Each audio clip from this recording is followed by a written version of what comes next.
اللہ اللہ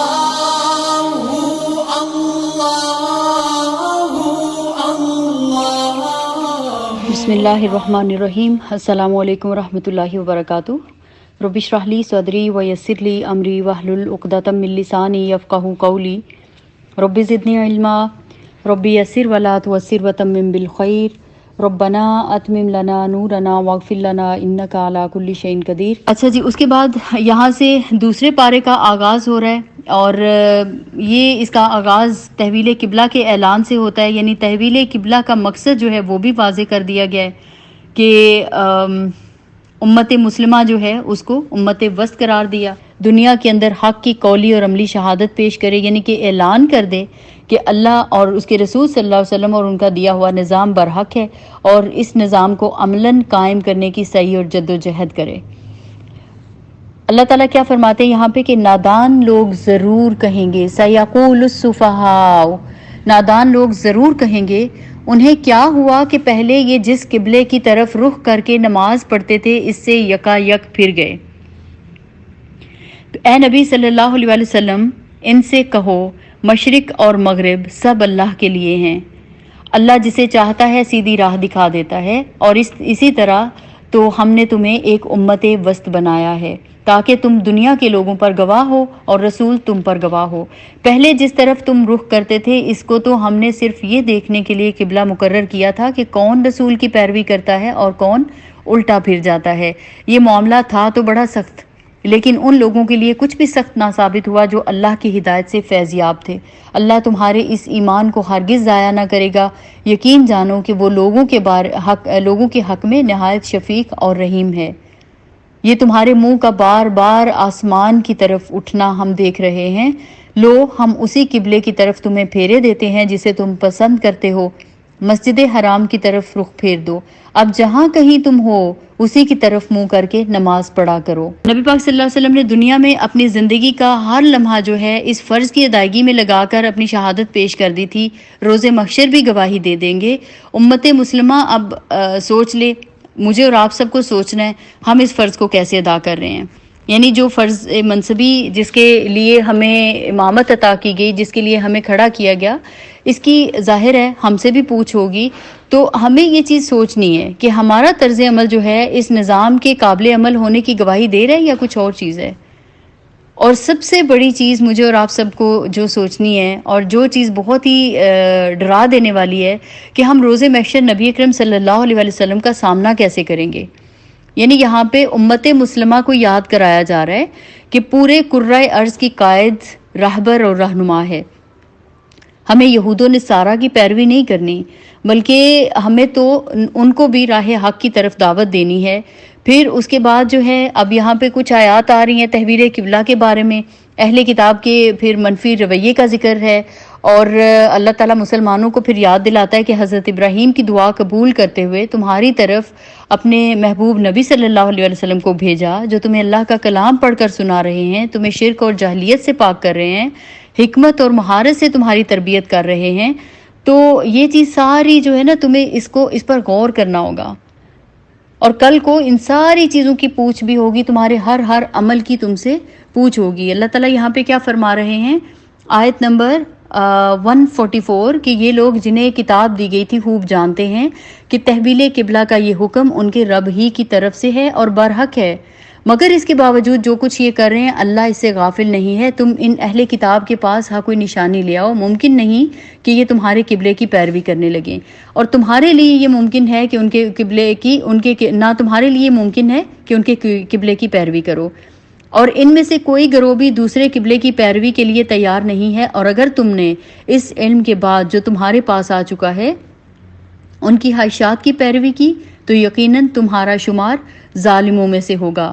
جن لوگوں کو ہم نے کتاب دی ہے وہ اس مقام کو جسے قبلہ بنایا گیا ہے ایسا پہچانتے ہیں جیسا اپنی اولاد کو پہچانتے ہیں، مگر ان میں سے ایک گروہ جانتے بوجھتے حق کو چھپا رہا ہے۔ یہ قطعی ایک امر حق ہے تمہارے رب کی طرف سے، لہٰذا اس کے متعلق تم ہرگز کسی شک میں نہ پڑو۔ ہر ایک کے لیے ایک رخ ہے جس کی طرف وہ مڑتا ہے، پس تم بھلائیوں کی طرف سبقت کرو، جہاں بھی تم ہوگے اللہ تمہیں پا لے گا، اس کی قدرت سے کوئی چیز باہر نہیں ہے۔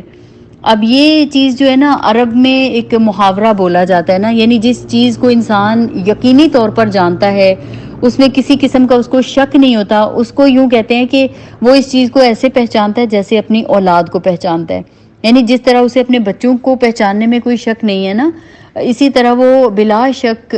کہ یقینی طور پر اس چیز کو بھی جانتا ہے۔ اور یہودیوں اور عیسائیوں کے جو علماء تھے وہ اصل حقیقت اچھی طرح جانتے تھے کہ یہ جو کعبہ ہے اس کو حضرت ابراہیم علیہ السلام نے تعمیر کیا تھا، اور اس کے برعکس بیت المقدس جو ہے اس کے 1300 سال بعد حضرت سلیمان علیہ السلام کے ہاتھوں تعمیر ہوا تھا، اور انہی کے زمانے میں قبلہ قرار پایا، اور اس تاریخی واقعے میں ان کے لیے ذرا برابر کسی اشتباہ کی کوئی گنجائش نہیں تھی۔ پھر فرمایا کہ تمہارا گزر جس مقام سے بھی ہو وہیں سے اپنا رخ نماز کے وقت مسجد حرام کی طرف پھیر دو، کیونکہ یہ تمہارے رب کا بالکل برحق فیصلہ ہے، اور اللہ تم لوگوں کے اعمال سے بے خبر نہیں ہے۔ اور جہاں سے بھی تمہارا گزر ہو اپنا رخ مسجد حرام کی طرف پھیرا کرو، اور جہاں بھی تم ہو اسی کی طرف منہ کر کے نماز پڑھو، تاکہ لوگوں کو تمہارے خلاف کوئی حجت نہ ملے۔ ہاں، جو ظالم ہیں ان کی زبان کسی حال میں بند نہیں ہوگی، تو ان سے تم نہ ڈرو بلکہ مجھ سے ڈرو۔ فلا تخشوہم واخشونی، اور اس لیے کہ میں تم پر اپنی نعمت پوری کر دوں، اور اس توقع پر کہ میرے اس حکم کی پیروی سے تم اسی طرح فلاح کا راستہ پاؤ گے جس طرح تمہیں اس چیز سے فلاح نصیب ہوئی کہ میں نے تمہارے درمیان خود تم میں سے ایک رسول بھیجا جو تمہیں میری آیات سناتا ہے، تمہاری زندگیوں کو سنوارتا ہے، تمہیں کتاب اور حکمت کی تعلیم دیتا ہے، اور تمہیں وہ باتیں سکھاتا ہے جو تم نہ جانتے تھے۔ لہٰذا تم مجھے یاد رکھو، میں تمہیں یاد رکھوں گا، اور میرا شکر ادا کرو، کفران نعمت نہ کرو۔ اس کے بعد آیت نمبر 153 سٹارٹ ہو رہی ہے۔ اللہ رب العزت فرماتے ہیں کہ اے لوگو جو ایمان لائے ہو، صبر اور نماز سے مدد لو۔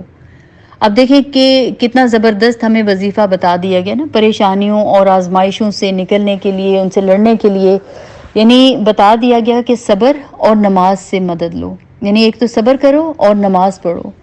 جب بھی کوئی پریشانی آئے تو نماز کی طرف رجوع کریں، جب بھی کوئی پریشانی آئے تو کثرت کے ساتھ سجود کرنا شروع کر دیں۔ اللہ صبر کرنے والوں کے ساتھ ہے، اور جو لوگ اللہ کی راہ میں مارے جائیں انہیں مردہ نہ کہو، ایسے لوگ تو حقیقت میں زندہ ہیں مگر تمہیں ان کی زندگی کا شعور نہیں ہوتا، اور ہم ضرور تمہیں خوف و خطر، فاقہ کشی، جان اور مال کے نقصانات اور آمدنیوں کے گھاٹے میں مبتلا کر کے تمہاری آزمائش کریں گے۔ ان حالات میں جو لوگ صبر کریں اور جب کوئی مصیبت پڑے تو کہیں کہ ہم اللہ ہی کے ہیں اور اللہ ہی کی طرف ہمیں پلٹ کر جانا ہے، انہیں خوشخبری دے دو، ان پر ان کے رب کی طرف سے بڑی عنایات ہوں گی، اس کی رحمت ان پر سایہ کرے گی، اور ایسے ہی لوگ راست رو ہیں۔ یقیناً صفا اور مروہ اللہ کی نشانیوں میں سے ہیں، لہٰذا جو شخص بیت اللہ کا حج یا عمرہ کرے اس کے لیے کوئی گناہ کی بات نہیں کہ وہ ان دونوں پہاڑیوں کے درمیان سعی کر لے، اور جو برضا اور رغبت کوئی بھلائی کا کام کرے گا اللہ کو اس کا علم ہے اور وہ اس کی قدر کرنے والا ہے۔ جو لوگ ہماری نازل کی ہوئی روشن تعلیمات اور ہدایات کو چھپاتے ہیں، حالانکہ ہم انہیں سب انسانوں کی رہنمائی کے لیے اپنی کتاب میں بیان کر چکے ہیں، یقین جانو کہ اللہ بھی ان پر لعنت کرتا ہے، اور تمام لعنت کرنے والے بھی ان پر لعنت بھیجتے ہیں۔ اب جو یہود کے علماء تھے ان کا سب سے بڑا قصور کیا تھا؟ انہوں نے اللہ کی کتاب کے علم کی اشاعت کرنے کی بجائے اس کو ربیوں اور جو مذہبی پیشہ ور تھے نا ان کے محدود طبقے میں مقید کر رکھا تھا، یعنی وہ جو ہیں یہودی عوام تک نہ اس کو پہنچنے ہی نہیں دیتے تھے۔ پھر جب عام جہالت کی وجہ سے ان کے اندر گمراہیاں پھیلیں تو علماء نے کیا کیا، نہ صرف یہ کہ ان کی اصلاح کی کوئی کوشش نہیں کی بلکہ عوام میں اپنی مقبولیت برقرار رکھنے کے لیے ہر اس ضلالت اور بدعت کو جس کا رواج عام ہو جاتا تھا اپنے قول و عمل سے یا پھر اپنی خاموشی سے کیا کرتے تھے، الٹی سیدھی نہ کوئی جواز عطا کر دیتے تھے۔ اور اسی سے بچنے کی ہم مسلمانوں کو بھی تاکید کی جا رہی ہے کہ دنیا کی ہدایت کا کام جس امت کے سپرد کیا جائے اس کا فرض کیا ہوتا ہے، اس ہدایت کو زیادہ سے زیادہ پھیلائے، نہ یہ کہ بخیل کے مال کی طرح اس کو چھپا کر رکھے کہ یہ کام جو ہے یہ تو مولویوں کا ہے، ہم نے تو یہ کام نہیں کرنا، ہم تو یہ نہیں کریں گے۔ ہم لوگ بھی تو کچھ ایسا ہی کر رہے ہیں نا کہ ہر چیز کو چھوڑ کے بیٹھ گئے ہیں کہ دوسرے یہ کریں گے، ہر کوئی یہی ایکسپیکٹ کر رہا ہے کہ دوسرا کر رہے تو کرے، ہم تو نہیں کر سکتے بھائی۔ اور خود بھی ہم لوگ بس ایسے ہی زندگی گزار رہے ہیں، بہت جس کو کہتے ہیں نا کہ ہم فرما برداری کی نہیں ابھی تک گزارے، لیکن ہمیں کرنا ہے انشاءاللہ تعالی العزیز۔ اللہ سے دعا کیا کریں کہ یہ رمضان جو ہے جب یہ مکمل ہوتا ہے تو ہم اس حال میں اپنا رمضان مکمل کریں کہ اللہ تعالیٰ کے مکمل فرما بردار بن چکے ہوں، مکمل ہدایت یافتہ بن چکے ہوں اور اللہ کو راضی کر چکے ہوں۔ اللہ تعالیٰ فرماتے ہیں البتہ جو اس روش سے باز آ جائیں اور اپنے طرز عمل کی اصلاح کر لیں اور جو کچھ چھپاتے تھے اسے بیان کرنے لگیں، ان کو میں معاف کر دوں گا، اور میں بڑا درگزر کرنے والا اور رحم کرنے والا ہوں۔ جن لوگوں نے کفر کا رویہ اختیار کیا اور کفر کی حالت میں ہی جان دے دی، ان پر اللہ اور فرشتوں اور تمام انسانوں کی لعنت ہے۔ اسی لعنت زدگی کی حالت میں وہ ہمیشہ رہیں گے، اور نہ ان کی سزا میں تخفیف ہوگی اور نہ انہیں پھر کوئی دوسری مہلت دی جائے گی۔ تمہارا خدا ایک ہی خدا ہے، اس رحمان اور رحیم کے سوا کوئی اور خدا نہیں ہے۔ اس حقیقت کو پہچاننے کے لیے اگر کوئی نشانی اور علامت درکار ہے تو جو لوگ عقل سے کام لیتے ہیں ان کے لیے آسمانوں اور زمین کی ساخت میں، رات اور دن کے پہم ایک دوسرے کے بعد آنے میں، ان کشتیوں میں جو انسان کے نفع کی چیزیں لیے ہوئے دریاؤں اور سمندروں میں چلتی پھرتی ہیں، بارش کے اس پانی میں جسے اللہ اوپر سے برساتا ہے، پھر اس کے ذریعے سے زمین کو زندگی بخشتا ہے۔ اللہ تعالیٰ فرماتے ہیں پھر اس کے ذریعے سے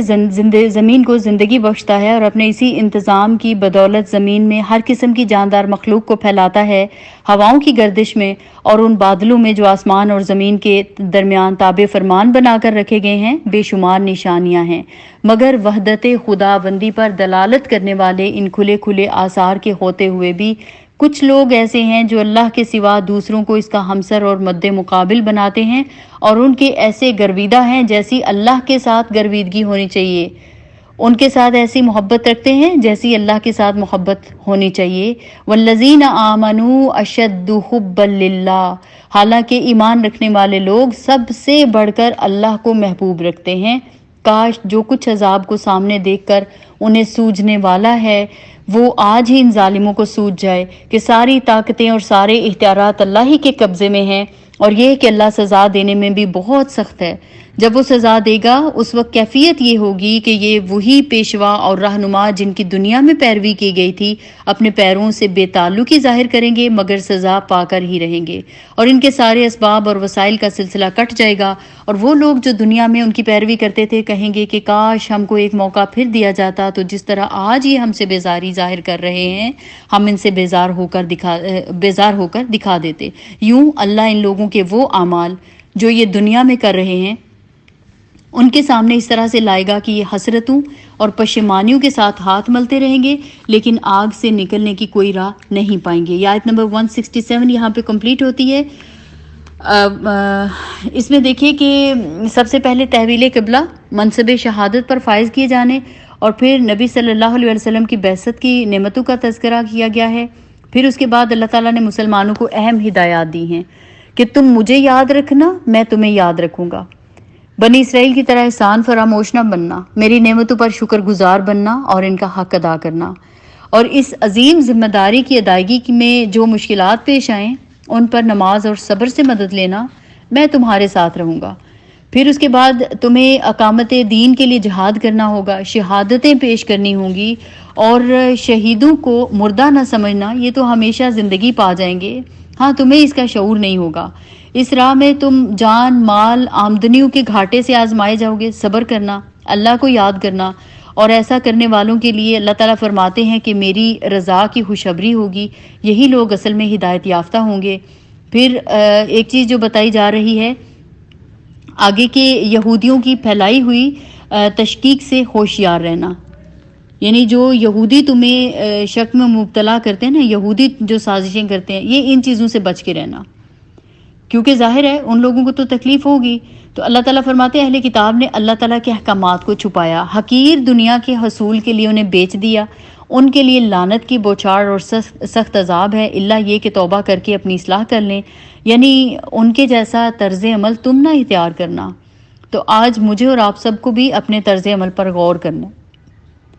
پھر اللہ تعالیٰ فرما رہے ہیں کہ تمہارا خدا بس ایک ہی خدا ہے، وہ اللہ ہے، الرحمن ہے، الرحیم ہے۔ کائنات میں اس کی نشانیوں پر غور کر کے اسے پہچاننے والے جو ہیں وہی عقل مند ہیں۔ اللہ تعالیٰ فرما رہے ہیں کہ لوگوں، آیت نمبر 168 میں اللہ فرما رہے ہیں، لوگوں زمین میں جو حلال اور پاک چیزیں ہیں انہیں کھاؤ اور شیطان کے بتائے ہوئے راستوں پر نہ چلو، وہ تمہارا کھلا دشمن ہے، تمہیں بدی اور فحش کا حکم دیتا ہے اور یہ سکھاتا ہے کہ تم اللہ کے نام پر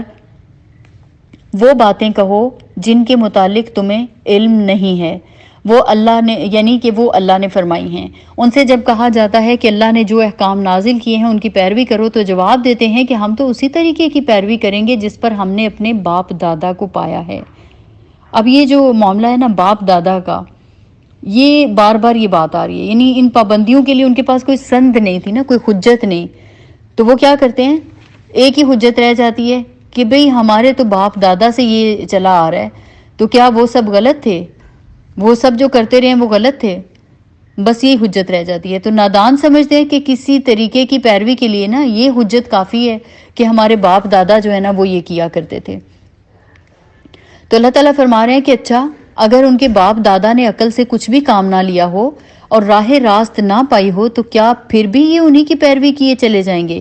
یہ لوگ جنہوں نے خدا کے بتائے ہوئے طریقے پر چلنے سے انکار کر دیا ہے، ان کی حالت بالکل ایسی ہے جیسے چرواہا جانوروں کو پکارتا ہے اور وہ ہانک پکار کی صدا کے سوا کچھ نہیں سنتے۔ یہ بہرے ہیں، گونگے ہیں، اندھے ہیں، اس لیے کوئی بات ان کی سمجھ میں نہیں آتی۔ اے لوگوں جو ایمان لائے ہو، اگر تم حقیقت میں اللہ ہی کی بندگی کرنے والے ہو تو جو پاک چیزیں ہم نے تمہیں بخشی ہیں انہیں بے تکلف کھاؤ اور اللہ کا شکر ادا کرو۔ اللہ کی طرف سے اگر کوئی پابندی تم پر ہے تو وہ یہ ہے کہ مردار نہ کھاؤ، ہون سے اور سور کے گوشت سے پرہیز کرو، اور کوئی ایسی چیز نہ کھاؤ جس پر اللہ کے سوا کسی اور کا نام لیا گیا ہو۔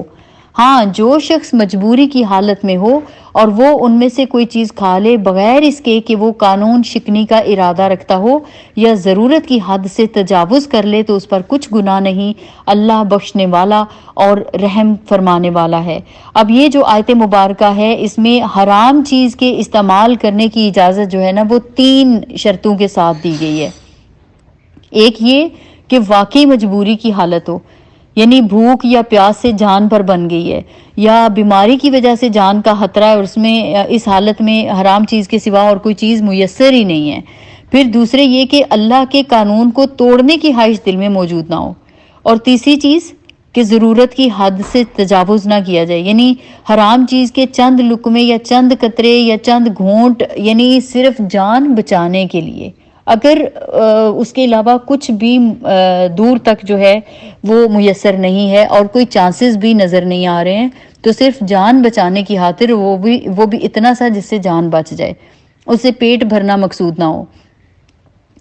حق یہ ہے کہ جو لوگ ان احکامات کو چھپاتے ہیں جو اللہ نے اپنی کتاب میں نازل کیے ہیں اور تھوڑے سے دنیاوی فائدوں پر انہیں بھینٹ چڑھاتے ہیں، وہ دراصل اپنے پیٹ آگ سے بھر رہے ہیں۔ قیامت کے روز اللہ ہرگز ان سے بات نہیں کرے گا، نہ انہیں پاکیزہ ٹھہرائے گا، اور ان کے لیے دردناک سزا ہے۔ یہ وہ لوگ ہیں جنہوں نے ہدایت کے بدلے گمراہی خریدی اور مغفرت کے بدلے عذاب مول لے لیا۔ کیسا عجیب ہے ان کا حوصلہ کہ جہنم کا عذاب برداشت کرنے کے لیے تیار ہیں۔ یہ سب کچھ اس وجہ سے ہوا کہ اللہ نے تو ٹھیک ٹھیک حق کے مطابق کتاب نازل کی تھی، لیکن جن لوگوں نے کتاب میں اختلافات نکالے وہ اپنے جھگڑوں میں حق سے بہت دور نکل گئے۔ اب یہاں ہمیں ان آیات میں جو لیسن دیا جا رہا ہے نا کہ اپنے رہنما اور اپنے لیڈر جو ہے نا وہ سوچ سمجھ کر بنانا، اور خاص طور پہ جب معاملہ اللہ کی کتاب کا آتا ہے اور دین کا آ جاتا ہے، یعنی اللہ تعالیٰ بتا رہے ہیں باطل لیڈرز کی پیروی نہ کرنا اور نہ ان کے پیچھے جو ہے جہنم میں جانے کی کوشش کرنا۔ اگر ایسا کرو گے تو ڈیفینیٹلی پھر جہنم میں چلے جاؤ گے، اور یہ سب آپس میں دستوں گریبان ہوں گے، ایک دوسرے کے گریبان پکڑ کے کھینچ رہے ہوں گے کہ تم نے مجھے اس چیز میں ڈالا، کاش میں نے تمہاری پیروی نہ کی ہوتی۔ گلے کے جانوروں کی طرح نہ بن جانا جو ہانکے پکارے کے سوا کوئی آواز نہیں سمجھتے اور کچھ بھی عقل سے کام نہیں لیتے۔ آج ہمارے معاشرے میں نا میجورٹی یہی کر رہی ہے کہ کسی ایک فرقے کو یا کسی ایک بندے کو پکڑ لیتے ہیں اور بس کہتے ہیں اس کے علاوہ باقی سب کچھ غلط ہے. نہ دوسرے کی بات سننے کی کوشش کرتے ہیں، نہ سمجھنے کی کوشش کرتے ہیں. اور سب سے بڑی اس وقت ہماری جو ضرورت ہے نا وہ کیا ہے، ہم قرآن کو پراپرلی سمجھ کر پڑھیں اور اندھے اور بہرے بن کر ٹوٹ نہ پڑیں. اگر آج ہم قرآن کو نہیں سمجھیں گے، اگر آج ہم اپنے دین سے دور ہوں گے، کل ہم اپنی نسلوں کو کیسے یہ چیزیں بتائیں گے؟ اور اللہ کو ہماری ضرورت نہیں ہے، یہ یاد رکھیے گا، ہمیں اپنے رب کی ضرورت ہے. آج ہم اس کے دین سے غافل ہو جاتے ہیں، اس کے دین کو چھوڑ جاتے ہیں، ہماری زندگیوں میں اس کے دین کے لیے ٹائم نہیں ہے، اس کو ہماری ضرورت نہیں ہے. وہ کل ہم سے بہتر لوگوں کو ہماری جگہ پہ چن لے گا. تو اللہ تعالیٰ نے یہاں پہ مزید جو ہے حلال اور حرام کے قوانین کے بارے میں بتایا کہ صرف حلال اور طیب کھانا، اہل کتاب کی طرح اللہ تعالیٰ کی آیات کو بیچ کر حرام نہ کھانا، کیونکہ ان سے تو اللہ تعالیٰ ہمیشہ کے لیے ناراض ہو گیا ہے. روز محشر نہ ان کی طرف رخ کرے گا، نہ انہیں پاک کرے گا. تو یہ بہت ہی زیادہ ڈرا دینے والی چیز ہے. اللہ تعالیٰ ہم سب کی مغفرت فرمائے، ہمارے گناہوں کو معاف فرما دے. یہ بہت اہم ہدایات ہیں جو منصب خلافت سنبھالنے کے فوراً بعد امت مسلمہ کو دی جا رہی ہیں. اور اگر غور کیا جائے تو آپ دیکھیے کہ یہ جو پارہ ہے، پچھلا پارہ 1، اس میں بنی اسرائیل کی جتنی کمزوریاں گنوائی گئی تھیں یہ ان سب کا توڑ ہیں. یہ جو چیزیں ہیں، یہ ہمیں جو ہدایات دی جا رہی ہیں، یہ ان ساری چیزوں کا توڑ ہیں. تو اللہ تعالیٰ ہمیں ہدایت یافتہ اور اپنے پیارے بندوں میں شامل فرما لے اور صحیح اور سچے مومن بنا لے. اس کے بعد آیت نمبر 177 سٹارٹ ہو رہی ہے. یہ آیت شاید آپ سب کو معلوم ہوگا کہ یہ آیت بر کے نام سے مشہور ہے. اگر آپ نیٹ پہ بھی سرچ کریں گے تو آپ کو پتہ چل جائے گا یہ آیت بر کہلاتی ہے. یہ بہت زبردست آیت ہے. اس میں اللہ تعالیٰ نے نیکی کے بارے میں بتا دیا گیا ہے، یعنی نیکی کیا ہے اور اس کے بارے میں کلیئرلی جو ہے ہمیں بتا دیا ہے. سب سے پہلے کیا ہوا تھا، اس سے پہلے تحویل قبلہ کی آیات گزری ہیں، تحویل قبلہ کے احکامات گزرے ہیں. تو آپ سوچیں کہ اگر اس وقت ہم لوگ موجود ہوتے اور ہم لوگوں کے سامنے یہ حکم آیا ہوتا اور نماز کے دوران یعنی ڈیورنگ نماز آپ رکوع کی حالت میں اور اچانک حکم آتا ہے اور اپنے رخ آپ دوسری طرف پھیر لیتے ہیں، تو ساری زندگی کے لیے نا بندے کے مائنڈ میں رہتا ہے بھئی میرے سامنے اللہ کا حکم آیا، میں نے تو ذرا بھی چون چرانا کی، دماغ میں آ جاتا ہے نا، انسان ہے. تو اس وقت ایسے صالح اور ایسے مومن لوگ تھے، ان لوگوں نے یہ کیا. لیکن اس کے بعد پھر دیکھیں آگے کیا حکم آ رہا ہے، اللہ تعالیٰ کیا فرما رہے ہیں کہ نیکی صرف یہ نہیں ہے کہ تم اپنے چہرے مشرق کی طرف پھیر لو یا مغرب کی طرف، بلکہ نیکی یہ ہے کہ آدمی، اب یہ اس ترتیب کو ذرا دیکھیے گا، دھیان میں رکھیے گا، یہ جو اللہ تعالیٰ نے یہاں پہ ہمیں اس کی ترتیب دی ہے. بلکہ نیکی یہ ہے، یعنی اصل نیکی یہ ہے کہ آدمی اللہ کو اور یوم آخرت اور ملائکہ کو اور اللہ کی نازل کی ہوئی کتاب اور اس کے پیغمبروں کو دل سے مانے. اور اللہ کی محبت میں،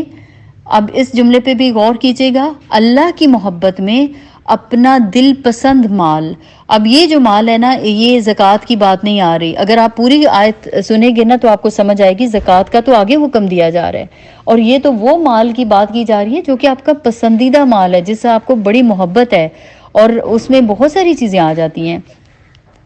اللہ کی محبت میں اپنا دل پسند مال رشتہ داروں اور یتیموں پر، مسکینوں اور مسافروں پر، مدد کے لیے ہاتھ پھیلانے والوں پر اور غلاموں کی رہائی پر خرچ کرے، نماز قائم کرے اور زکوٰۃ دے. اور نیک وہ لوگ ہیں کہ جب عہد کریں تو اسے وفا کریں، اور تنگی اور مصیبت کے وقت میں اور حق اور باطل کی جنگ میں صبر کریں. یہ ہیں راست باز لوگ اور یہی لوگ متقی ہیں. اب تقوی والوں کی جو ہے مزید کھول کے ڈیٹیل بتا دی ہے کہ تقوی والے کون ہیں، اور پھر ساتھ ہی بتا دیا ہے کہ نیکی اصل میں کیا ہے. سب سے پہلے تو اللہ تعالیٰ نے فرما دیا نیکی یہ نہیں ہے کہ تم اپنے منہ مشرق یا مغرب کی طرف کر لو. نیکی اصل میں کیا ہے، ہر کام کی بنیاد یعنی ہر کام کی نیت درست ہو. نیکی کی بنیاد جو ہے یہ ایمان پر ہو، اللہ کی رضا کے لیے ہو. بعض لوگ کیا کہتے ہیں، ہم نے فلاں جگہ پہ مال خرچ کیا، دیکھیں ہم نے تو ترس کھا کے کیا، نہیں ہم نے اللہ کے لیے اللہ کے راستے میں تو نہیں نہ کیا. یا اس طرح کے اکثر لوگ اپنی کم علمی کی وجہ سے جملے بول دیتے ہیں. جو بھی چیز ہو، ہر چیز میں نیت ہماری خالص ہونی چاہیے کہ ہم کچھ بھی کریں گے تو اللہ کے لیے کریں گے. نیکی کی بنیاد ایمان پر ہو، اللہ کی رضا کے لیے ہو، اللہ کی کتاب کے مطابق ہو، اسوہ حسنہ کے مطابق ہو. اللہ کی محبت میں مال خرچ کرنا یعنی وہ مال جو کہ بہت پسندیدہ ہے، اور ایمان کے بعد پہلا تقاضا جو ہے نا وہ مالی قربانی ہے۔ بتایا گیا ہے کہ مال کہاں کہاں خرچ کرنا ہے۔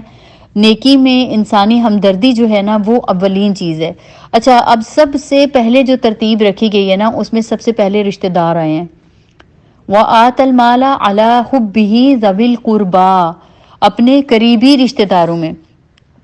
کئی دفعہ یہ جملہ بھی سننے کو ملتا ہے کہ بھئی وہ جو ہمارے رشتہ دار ہیں حالانکہ وہ ضرورت مند ہیں لیکن ان میں نا تکبر بہت زیادہ ہے، تو اس لیے ہم تو ان پہ خرچ نہیں کرتے، ہم باہر دے لینا پسند کرتے ہیں، ان پہ خرچ کرنا نہیں کرتے۔ وہ ہمارے بارے میں یہ اور یہ کہتے رہتے ہیں، اس لیے ہم تو ان پہ نہیں خرچ کریں گے، ہم دوسروں پہ کر لیں گے، فلاں جگہ پہ نہیں کریں گے۔ کرنا کس لیے، نیت یہ دیکھیں، اور کس کے حکم سے کرنا ہے یہ بھی دیکھ لیں۔ تو اس ترتیب کو سامنے رکھتے ہوئے سب سے پہلے جو آپ کے قریبی رشتہ دار ہیں وہ حق رکھتے ہیں، پھر ان کے بعد یتامہ، اور وہ یتامہ اگر وہ آپ کے رشتہ داروں میں سے ہی ہیں تو پھر تو اور بھی زیادہ حقدار ہیں، پھر ان کے بعد مساکین، پھر اس کے بعد مسافر، اور پھر اس کے بعد سوال کرنے والے، اور ان کے بعد ہیں